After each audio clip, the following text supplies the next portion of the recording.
is up, horror hounds? I have returned again to tell you what and what not to watch. No one watches these, obviously, because if they had, Zack Snyder would be out of a job. We're going to do our standard 4-movie review this evening, none of which are actually from this year. Can you fucking believe it? Wow. So, as per usual, we are going to... I know it's not very standard of me to also not wear a horror-themed t-shirt, but my Down to Fiesta shirt I thought was very appropriate for the current events that are going on right now, which I don't care about, because we're here to talk about horror. Gotta have your standard fresh beer. Let's get rolling on this business. Our first movie is a remake from 97, I think, which was a German film. I have not seen the original German film. This is Funny Games from 2007. I was told that this movie is incredibly dark and very difficult watch. It was extremely dark, and acting was really good in it, I want to say. Quick plot synopsis for you guys here.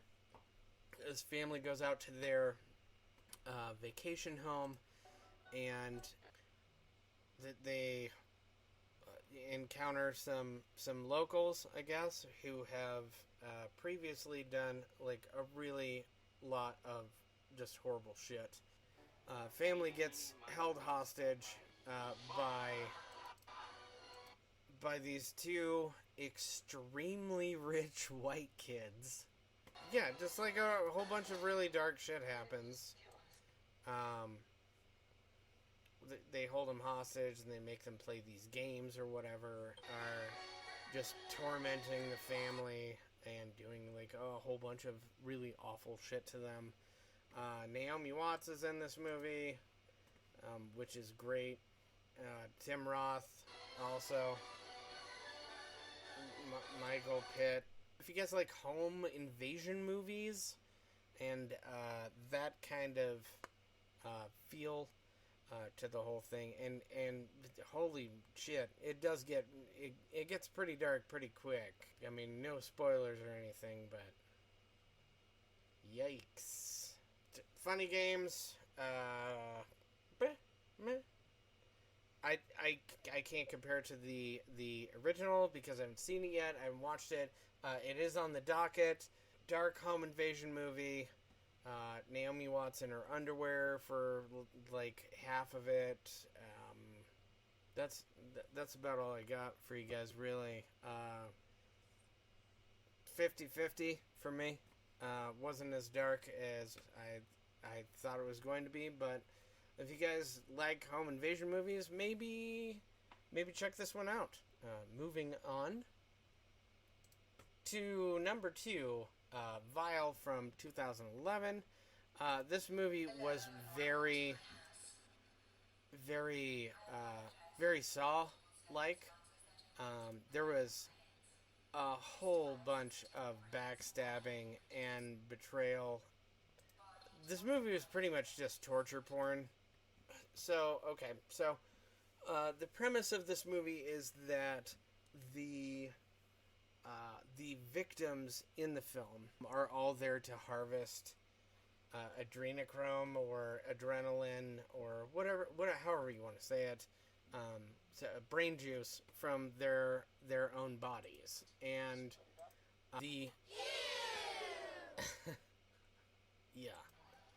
the only way that they are able to do so effectively and fill the vials that are attached to the back of their necks within the allotted time is to pretty much just torture themselves or torture each other and fill the vials so then they can, in theory, leave this house that they're all trapped in.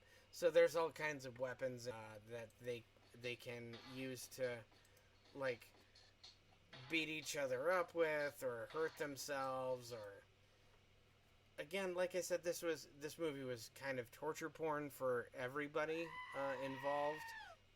Shitty twist ending because you kind of already saw it coming.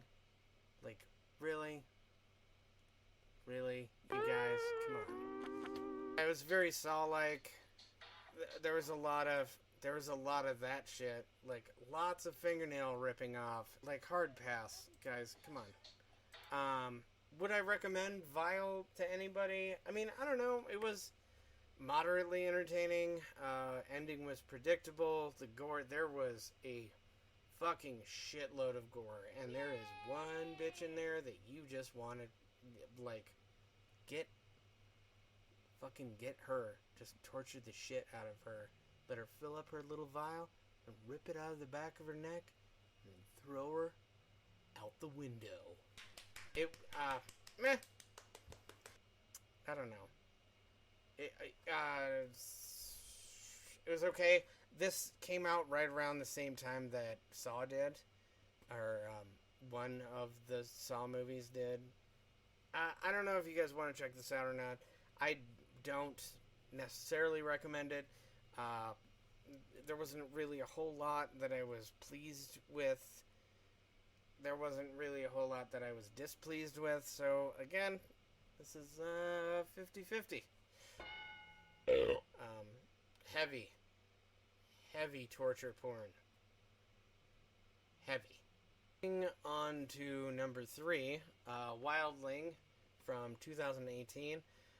This movie actually kind of caught me off guard, sort of, because Brad Dourif and Liv Tyler were in it. That's right. Chucky and Liv Tyler were in this movie together. What? Which I don't actually remember them having any screen time together, so technically they weren't in this movie together, but they were cast in this movie together. This movie was very... we're floating around that 50-50 mark again, you guys, here, because, like... I don't know. Quick plot synopsis. Brad Dourif is raising this little girl, and then he's only raising her by himself, and he's keeping her very isolated, and nobody knows why. And this is like the first, I don't know, like 30, 45 minutes of the movie, and we're trying to figure everything out, and he's keeping this little girl, like, contained inside, no windows. I mean, there's a window right there. I guess that's kind of a spoiler. This little girl ends up escaping because Liv Tyler is the sheriff.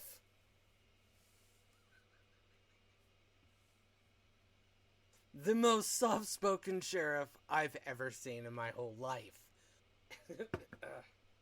Fuck. So we're led to be given the impression that Brad Dourif has killed himself in front of the little girl at one point. And so Brad Dourif's now out of the picture. Chucky's no longer there. And then the little girl wakes up in a hospital, and there, lo and behold, Sheriff Liv Tyler has talked to this little girl after she wakes up. Fuck. Liv Tyler is not a sheriff. She never will be.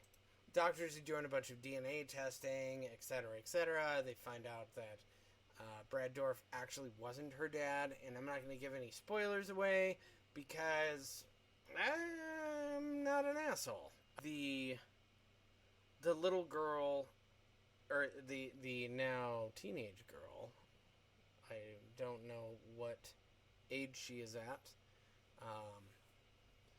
ends up kind of staying with Liv Tyler and her brother, Surprise, who motherfucker. is a teenager. Obviously the little girl, or the woman now has been going through changes because now Brad Dourif isn't injecting her with who knows what and all of that stuff. There was kind of a twist ending on this movie, and just kind of like it feels like I've seen this before already, and I probably have. Not this movie in particular, but this story arc. I haven't seen it with Liv Tyler as a sheriff or Brad Dourif as a father figure, which was kind of weird. Performance was fine. Setting was fine. I don't want to give too much away. There is a monster in this movie. Makeup was okay. There is a scene that involves kind of a transformation, I guess, that left me with kind of a bad taste in my mouth. I don't know. This one kind of flew under the radar because I didn't find it until like yesterday. It's 50-50. I don't know. I don't know if you guys want to check it out. The twist ending isn't really twisty. The monster stuff was subpar, and the story felt kind of recycled. So I can't tell you if I recommend or don't recommend this movie.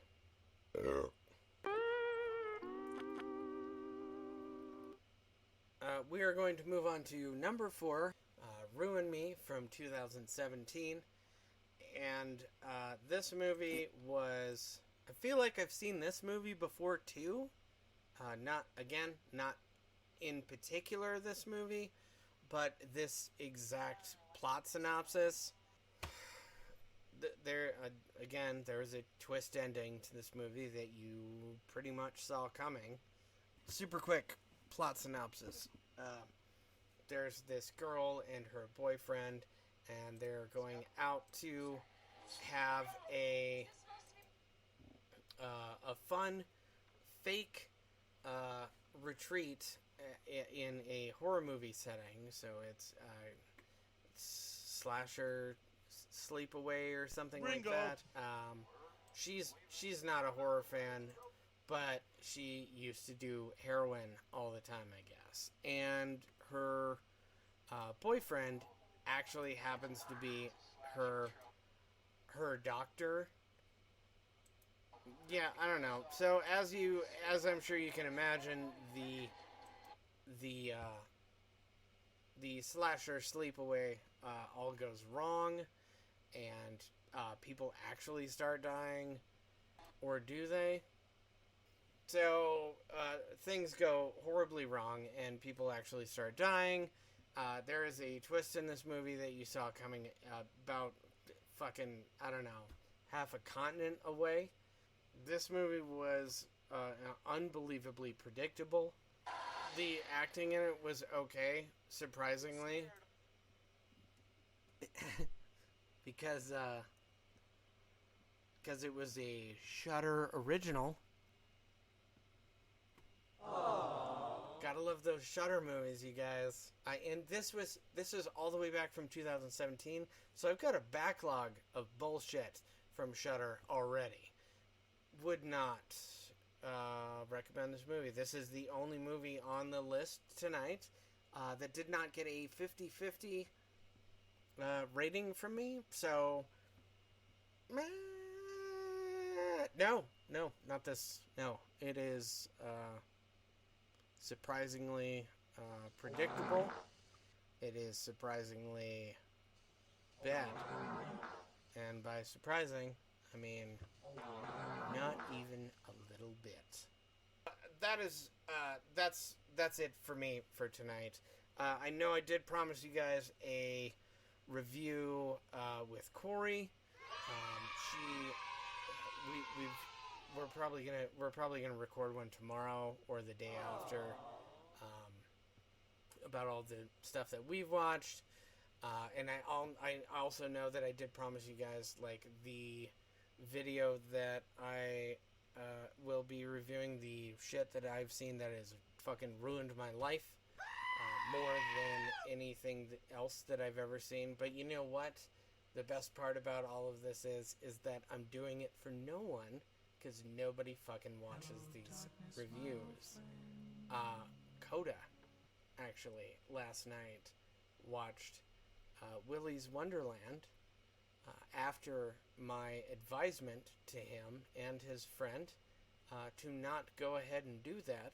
And then they came out and they were stark raving mad that they had wasted their time watching that movie. And I told both my stepson and his friend to not watch that movie.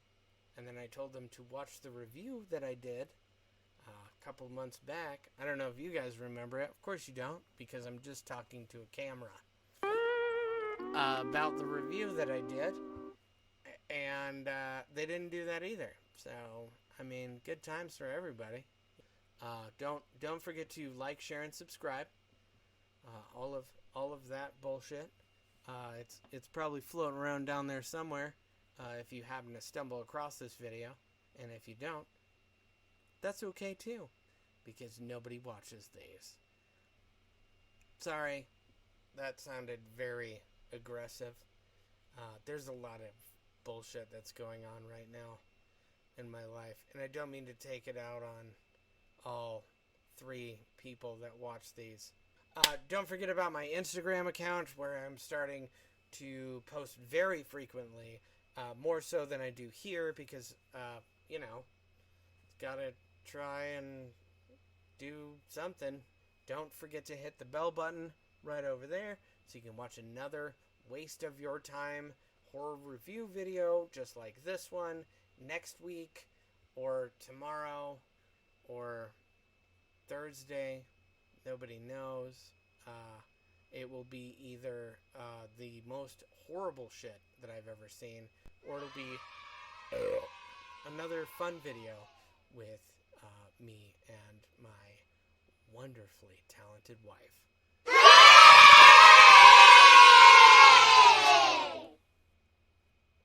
I'll have her show you guys a piece of paper next week that says that she voluntarily does it. Also, just a quick pickup from last week, not that anybody watched it, but the little girl who lives down the lane, the Jodie Foster movie that I was talking about, where I assumed that Jodie Foster was 18 in that movie, she indeed was not 18, which makes the movie even grosser. There's an uncomfortable amount of nudity in that movie where there should not be. So, that's all I'm going to say. Anyways, don't forget about Retro Assets Deluxe. There's some shit down there. Maybe I'll start streaming my Minecraft feed. That would be great. I mean, how many more Minecrafters do you need on YouTube right now? Probably one more. Check out some of the older content that we have on there. Theoretically, there's going to be more. Check out my Instagram page, Xenonian Comics. I'm really trying to push real hard to get some shit off the ground, because I'm tired of those boys sitting around on the shelf, man. You know what I mean? Don't forget to like, share, and subscribe, and I will see you guys in the future.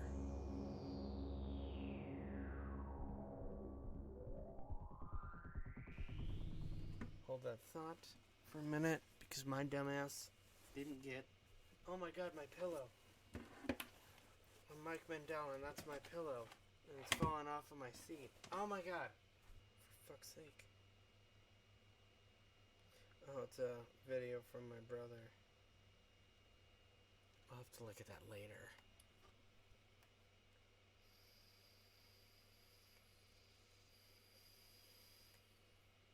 So...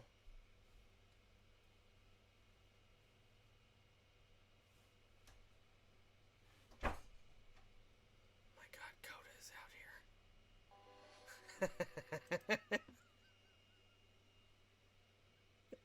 you guys see that movie?